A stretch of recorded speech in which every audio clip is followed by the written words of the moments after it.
Keratin कराने के बाद और साथ ही साथ कोविड होने के बाद मेरा भी हेयर फॉल बहुत ज़्यादा बढ़ गया था, जिससे कि मेरे हेयर बहुत ज़्यादा पतले हो गए थे। अगर आपके बाल भी बहुत ज़्यादा झड़ रहे हैं ना, तो इन 10 बहुत ही ईज़ी टिप्स को फॉलो करने से आपके बाल झड़ने भी बंद हो जाएँगे, बहुत हेल्दी भी हो जाएँगे और साथ ही साथ आपके न्यू हेयर भी उगने शुरू हो जाएँगे। तो क्योंकि मैंने इन टिप्स को फॉलो किया है और मेरे हेयर फॉल अब बहुत हद तक कम हो चुका है, साथ ही साथ मेरे हेयर भी पहले से थोड़े हेल्दी दिखने शुरू हो गए, नहीं तो बहुत गंदे लगने लग गए थे। तो जो टिप्स मैंने फॉलो किए उनमें सबसे पहला ये था कि मैं डेली ना सुबह उठ के 1 ग्लास जो वार्म वाटर हम पीते हैं, उसमें एक आंवला लेती थी फ्रेश, उसको ग्रेट करती थी अच्छे से और उसको ही ना निचोड़ के अच्छे से उसका फ्रेश जूस निकाल लेती थी। ईज़ी तरीके से, बिल्कुल भी कोई बहुत ज़्यादा नहीं करती थी कि उसको ग्राइंडर में निकाला, उसका जूसर में जूस नहीं निकालती थी। सिंपल ग्रेट करके उसको निचोड़ के जो फ्रेश जूस होता था, उसको 1 ग्लास पानी में डाल के और हाफ स्पून हनी जो होती है, शहद, उसको मिक्स करके सुबह एम्प्टी स्टमक पीती थी। ये जो आंवला होता है ना, ये हमारे हेयर की ग्रोथ के लिए, हमारे हेयर की हेल्थ के लिए बहुत ज़्यादा इंपॉर्टेंट होता है। तो अगर आप हेयर के किसी भी तरह के इश्यू को फेस कर रहे हो ना, तो हमें आंवला तो अपनी डाइट में ज़रूर इंक्लूड कर लेना चाहिए। दूसरा ना, मैंने पिल्लो केस जो है अपने, वो चेंज कर दिए। ने बहुत बार सुना था कि हमें सिल्क का पिल्लो केस यूज़ करना चाहिए, क्योंकि जो सिल्क का पिल्लो केस होता है, उससे हमारे हेयर में ना फ्रिक्शन नहीं होती जब हम सोते हैं। हमारी स्किन के लिए भी अच्छा होता है, वो हमारे हेयर के लिए भी अच्छा होता है। हमारे हेयर ज़्यादा टैंगल नहीं होते, उलझते नहीं है सोते हुए, जिससे कि जो हेयर ब्रेकेज और हेयर फॉल की प्रॉब्लम होती है ना, वो बढ़ती नहीं है। तीसरा, मैंने वुडन कॉम्ब यूज करनी शुरू की, क्योंकि जो प्लास्टिक की कॉम्ब होती है ना, वो बहुत शार्प पॉइंटेड सी होती है। वो ना जब हम अपने स्कैल्प पे यूज करते हैं तो हमारे हेयर के रूट्स को भी वीक कर देती हैं, डैमेज कर देती हैं। लेकिन वुडन कॉम्ब हमारे स्कैल्प पे उतनी हार्श नहीं होती और ब्लड का सर्कुलेशन भी प्रॉपर होता है। हमको ना कभी भी, हम अपना क्या करते हैं, कई बार हम स्कैल्प पे अपनी जो कॉम्ब होती है उसको यूज ही नहीं करते, हम बस यहाँ डिटैंगल कर लेते हैं। लेकिन अगर हम अपने स्कैल्प पे भी प्रॉपर कॉम्ब को यूज करेंगे ना, तो उससे भी मसाज हो जाती है एक तरीके से हमारे हेयर की। नेक्स्ट, मैं डेली सुबह जब कॉम्ब करती थी उससे पहले और साथ ही साथ रात को रोज सोने से पहले ना, अपने स्कैल्प की मसाज करती थी विदाउट ऑयल, अपने सिर्फ फिंगर से। जैसे जब हम ऑयल मसाज करते हैं ना, इस तरीके से सर्कुलर मोशंस में, तो इस तरीके से हल्के हल्के हाथों से मैं मसाज करती थी। उससे क्या होता है कि ब्लड का सर्कुलेशन हमारे स्कैल्प में इंप्रूव हो जाता है, जिससे कि हमारी रूट्स जो होती है उनको प्रॉपर नरिशमेंट मिलता है और हमारे हेयर स्ट्रांग होते हैं। और ये ना बहुत ज्यादा रिलैक्सिंग भी होता है, इससे हमारा माइंड जो होता है वो भी एकदम काम और फ्रेश हो जाता है। नेक्स्ट, मैंने वीकली ऑयल मसाज करनी अपने स्कैल्प पे दोबारा से स्टार्ट कर दी। दोबारा से इसलिए कह रही हूँ क्योंकि जब मैंने ये बोटॉक्स कराया ना, केराटिन, तो वहाँ सैलून वालों ने सीधा कह दिया कि आपको ना कुछ टाइम तक, जब तक आपका ये ट्रीटमेंट हुआ है, तब तक आपको ऑयल मसाज नहीं करनी है। अगर आप ऑयल मसाज करोगे तो अपने जो केराटिन है जो लगा हुआ है उस पर वो डैमेज हो जाएगा, वो ज्यादा लंबा नहीं चलेगा। तो मेरे बाल दिखने में तो हेल्दी लग रहे थे, लेकिन मेरी स्कैल्प तो हेल्दी नहीं थी ना, इसीलिए एकदम से हेयर फॉल की प्रॉब्लम स्टार्ट हो गई। तो हमें सैलून वाले चाहे कितना ही कहे ना कि ऑयल मसाज से कुछ नहीं होता, आप स्कैल्प में ऑयल मत लगाया करो, लेकिन हमें इसे कभी भी इग्नोर नहीं करना चाहिए, क्योंकि ऑयल मसाज करने से हमारी जो रूट्स होती हैं वो स्ट्रांग होती है, उनको प्रॉपर नरिशमेंट मिलता है। और ऑयल्स का भी हमें ये ध्यान रखना चाहिए कि हम जो भी हेयर ऑयल यूज कर रहे हो वो टॉक्सिन फ्री हो, जिसका कि सबसे पहला ये एग्जांपल है कि आप बैक अपनी टर्न करके देखो अपने हेयर ऑयल की, मैक्सिमम हेयर ऑयल्स में मिनरल ऑयल एडेड होता है, जो कि टॉक्सिक होता है, हमारी हेयर की हेल्थ के लिए अच्छा नहीं होता।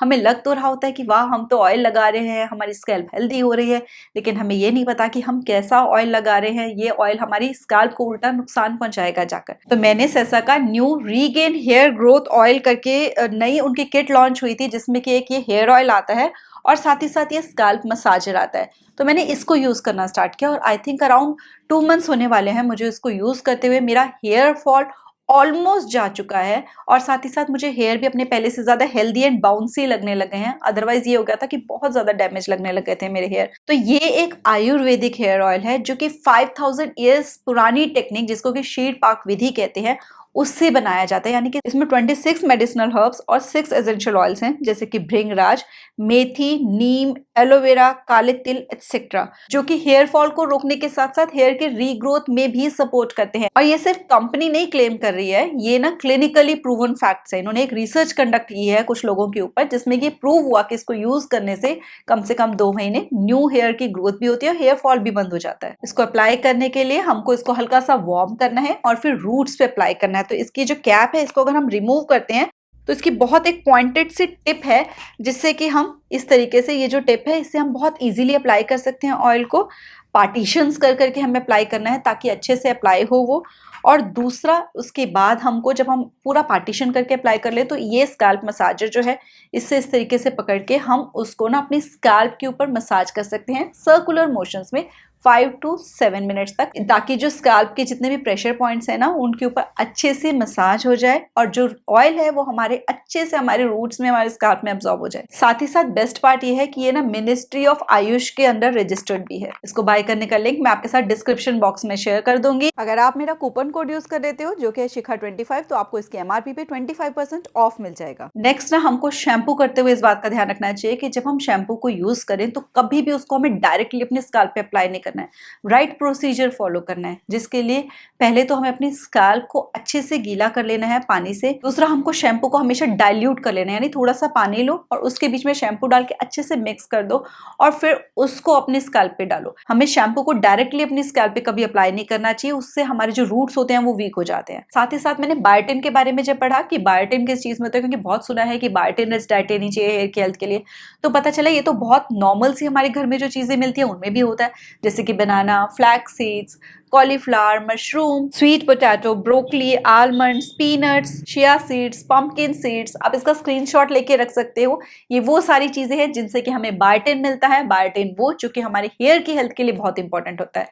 तो हमें डेली हम इस बात का याद रखें कि हम इनमें से कम 2 चीजें अपनी डाइट में इंक्लूड करें, जिससे कि हमारे हेयर अंदर से हेल्दी बने। नेक्स्ट मैंने क्या किया कि जो मैं कंडीशनर यूज करती थी ना, मैंने उसका यूज करना कम कर दिया। जिस दिन मैंने ऑयल लगाया होता था, वीक में मैं एक बार ऑयल अप्लाई करती थी, तो जब मैंने ऑयल अप्लाई किया होता था ना, यानी प्री कंडीशनिंग हो जाती थी, तो मैं उस टाइम पे कंडीशनर नहीं अप्लाई करती थी। और जब मैंने ऑयल नहीं लगाया होता था तब मैं कंडीशनर यूज करती थी। और कंडीशनर यूज करते हुए भी हमें बहुत ध्यान रखना चाहिए कि वो ना हमारी रूट्स पे ना लग रहा हो, सिर्फ नीचे नीचे जो लेंथ होती है हमारी हेयर की, हमें उस पे कंडीशनर लगाना चाहिए। यहाँ पर लगाने से वो हमारे रूट्स को वीक करता है, तो कंडीशनर का यूज हमें लिमिटेड कर देना चाहिए। प्री कंडीशनिंग बेटर होती है पोस्ट कंडीशनिंग से। साथ ही साथ मैंने क्या शुरू किया कि हफ्ते में एक दिन तो मैं ऑयल लगाती थी, दूसरे दिन मैं क्या करती थी कि DIY हेयर मास्क यूज करना मैंने स्टार्ट किया। और उस DIY मास्क में बहुत सिंपल सा ये है कि आपको 2 स्पून्स जो दही होता है वो लेना है, एक एग का जो व्हाइट पार्ट होता है वो लेना है, और एक जो मार्केट में विटामिन E के कैप्सूल्स मिलते हैं ना, ग्रीन कलर के होते हैं, उनको कट करके उसमें से ऑयल निकलता है वो लेना है। इन तीनों चीजों को मिक्स करके अच्छे से मिक्स करना है, एक कंसिस्टेंसी के हो जाएंगे। जब ये अच्छे से मिक्स हो जाए ना तो फिर इनको रूट्स पे अप्लाई करना होता है।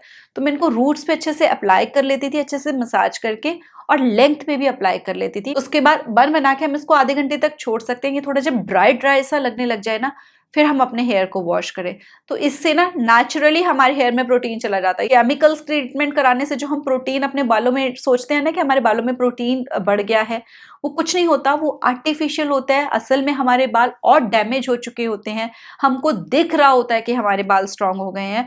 और ये सिर्फ मैं नहीं कह रही, मैंने जो शॉर्ट्स अपलोड किया था केराटिन ट्रीटमेंट के मेरे एक्सपीरियंस का, उसमें बहुत सारे ऐसे कमेंट जो ये बता रहे हैं कि उन सबके बाल भी मेरी तरह डैमेज हो गए ये ट्रीटमेंट कराने से। इस हेयर मास्क ने भी मेरी बहुत हेल्प की है मेरे बालों के डैमेज को रिपेयर करने में। नेक्स्ट ये कि हमको जब हमारे हेयर गीले होते हैं ना, तो अब क्या है कि हम गीले गीले हेयर छोड़ेंगे तो टप टप पानी बहता रहेगा, तो हम ना उसको टाल में बांध करके रखते हैं कि एक बार पानी जो है वो सोख हो जाए अच्छे से, फिर उसको ओपन छोड़ें। लेकिन जो हमारा टाल होता है ना वो हैवी होता है बहुत ज्यादा, उससे हमारे रूट्स के ऊपर प्रेशर पड़ता है।